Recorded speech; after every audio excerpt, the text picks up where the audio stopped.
Imagine thinking you're defending God, only to find out you've actually abandoned him. That's exactly what Jesus reveals in Mark 7:1-8. This is part 43 of our series, and we're beginning Mark chapter 7. Let's read verses 1 and 2 from the English Standard Version. Now, when the Pharisees gathered to him with some of the scribes who had come from Jerusalem, they saw that some of his disciples ate with hands that were defiled, that is, unwashed. Mark tells us that Pharisees with scribes from Jerusalem are part of the usual crowd around Jesus. Scribes are experts in the Jewish religion, and these scribes are from Jerusalem, the headquarters of Judaism. Why do you think they are here?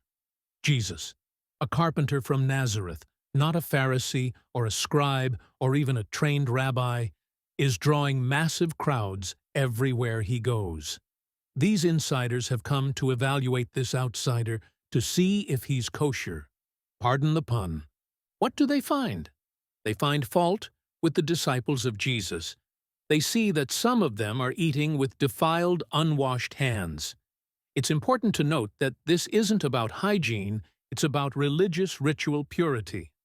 The popular belief was that in the course of your day, you may have touched someone or something unclean, according to the Torah, and if you didn't ceremonially purify your hands before eating, you would contaminate yourself. Mark gives his non-Jewish readers an explanation. Look at verses 3 and 4. For the Pharisees and all the Jews do not eat unless they wash their hands properly, holding to the tradition of the elders, and when they come from the marketplace, they do not eat unless they wash.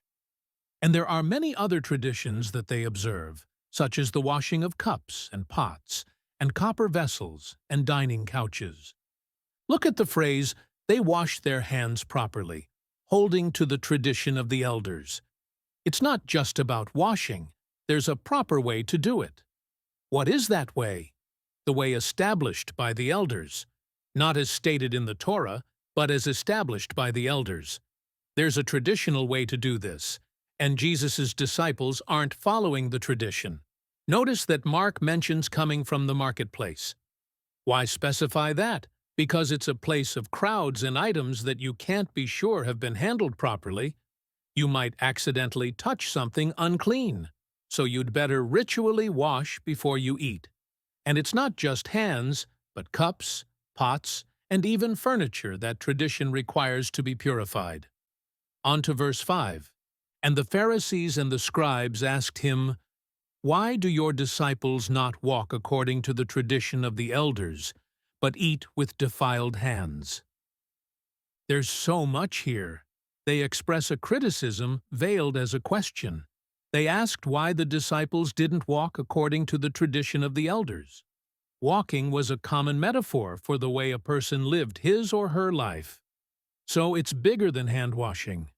Their failure to wash their hands according to the traditions of the elders is emblematic of a failure to live their lives in a way the scribes would consider proper. Their evidence is defiled hands. Not dirty hands, but ritually defiled. What's the real question here? Why don't your disciples do things the way we do? Have you ever noticed that some people take any difference in practice or belief from their own as an indictment of them? Tell me what you think of that in the comments. On to verses 6 and 7. And he said to them, Well did Isaiah prophesy of you hypocrites, as it is written, This people honors me with their lips, but their heart is far from me. In vain do they worship me, teaching as doctrines the commandments of men. In response to their question, which was really a criticism, Jesus called them hypocrites. What is a hypocrite? The word comes from the Greek theater to describe actors who wore masks. A hypocrite is someone speaking from under a mask, pretending to be something they are not. His evidence that they are hypocrites is in the quote from Isaiah 29:13. How so? Like actors, the words they speak don't reflect the reality of who they are, and their worship is in vain. What does that mean? It means it's empty. There's nothing real in it. It's talk disconnected from the inner being. And the quote gets to the heart of it with the final line, teaching as doctrines the commandments of men. Not the commandments of God, but of men. Now Jesus issues a direct condemnation in verse 8. You leave the commandment of God and hold to the tradition of men. Who does this? You, the Pharisees and scribes who were criticizing the disciples. And what do? They leave the commandment of God and hold to the tradition of men. There's some wonderful Greek wordplay in this line that isn't as clear in English. It has to do with the words translated as leave and hold. The word translated leave literally means release or let go of.